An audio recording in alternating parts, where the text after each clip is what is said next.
இளைஞர் வேலைவாய்ப்பு TNPSC group 2 group 2A Tamil தேர்வு முக்கிய கேள்வி பதில்கள் பகுதி 2 வாசல் ட்ரஸ்ட் எபிசோடு நம்பர் 466.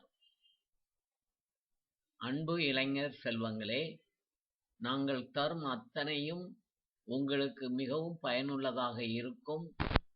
நீங்கள் தொடர்ந்து இந்த வீடியோக்களை பாருங்கள்.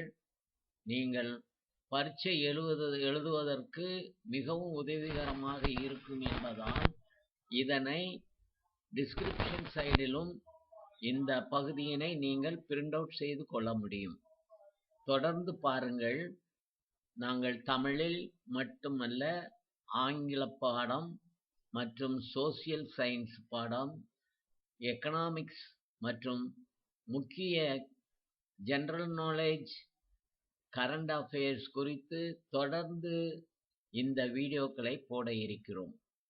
இன்றைய தினம் நீங்கள் பார்க்கக்கூடியது இலக்கண குறிப்பு. இந்த இலக்கண குறிப்பு விரிவாக எடுத்துக்காட்டுடன் நாங்கள் மீண்டும் தருவோம். இப்போது வார்த்தைகளில் எது இலக்கண குறிப்பாக வருகிறது என்பதை பார்ப்போம். முதலில் வாழ்க வியங்கோள் வினைமுற்று, வன்மொழி பண்புத்தொகை, இசைகொண்டு இரண்டாம் வேற்றுமை தொகை. ஏற்கனவே இந்த வேற்றுமை தொகையை பற்றிய விவரங்களை நாங்கள் முந்தைய எபிசோடில் தந்திருக்கிறோம், நீங்கள் பார்த்து கொள்ளுங்கள். 4 எங்கள் தமிழ் மொழி ஆறாம் வேற்றுமை தொகை. தரு தொல்லை வினைத்தொகை. அறிந்து வினையெச்சம். வளர்மொழி வினைத்தொகை. ஐந்தும் முற்றுமை. திரிதல் தொழில் பெயர். உருண்டு மற்றும் தவழ்ந்து மற்றும் தெளிந்து வினையெச்சங்கள். பயின்ற பெயரெச்சம் ஈறுகெட்ட எதிர்மறை எச்சம். நஞ்சை புஞ்சை பண்புத் தொகைகள். குளிர்ந்த புல் பெயரெச்சம். உழவன் வைத்த மரங்கள் பெயரெச்சம். மயங்கி மயங்கி அடுக்குத் தொடர். ஒடிந்து தீர்த்து பிழைத்து வினையெச்சங்கள். செஞ்சொல் பண்புத்தொகை.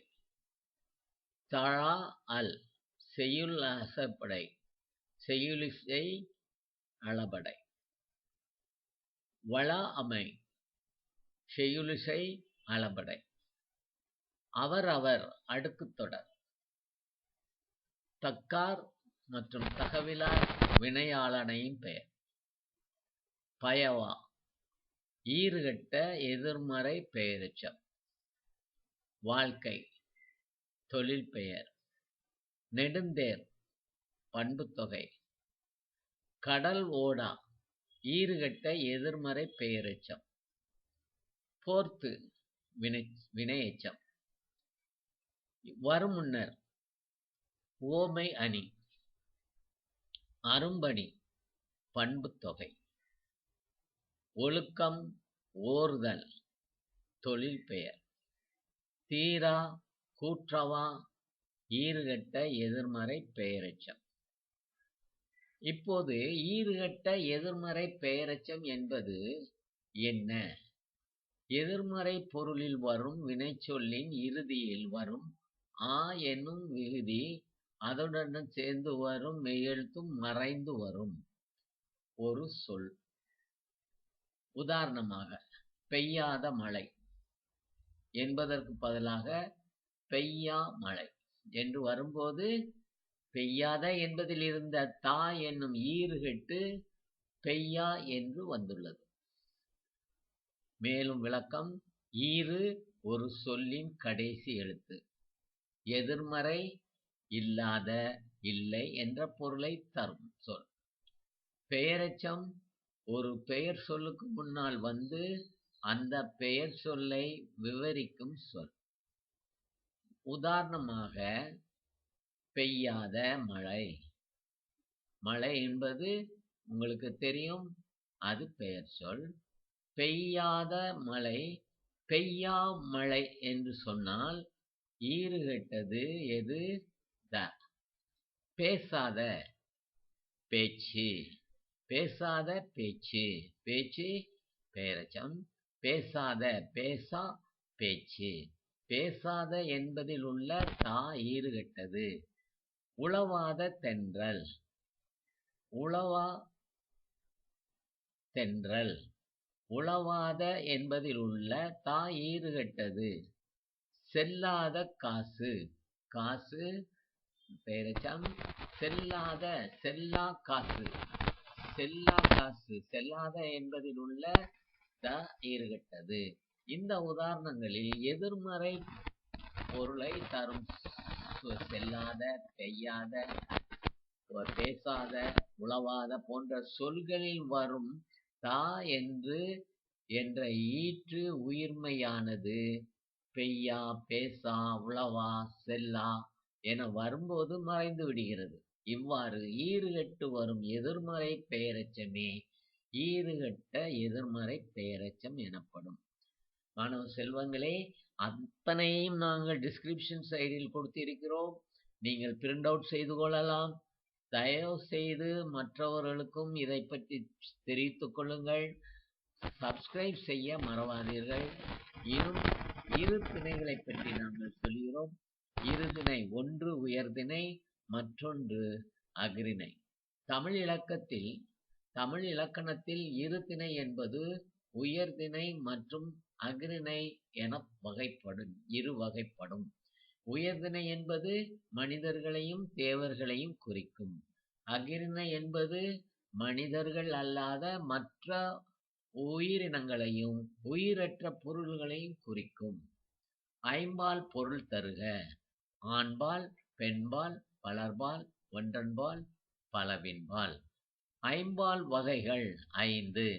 உயர்திணையில் ஆண்பால், பெண்பால், பலர்பால் என்றும், அஃறிணையில் ஒன்றன்பால், பலவின்பால் என்றும் பொருள்கள் பிரிக்கப்படுகின்றன.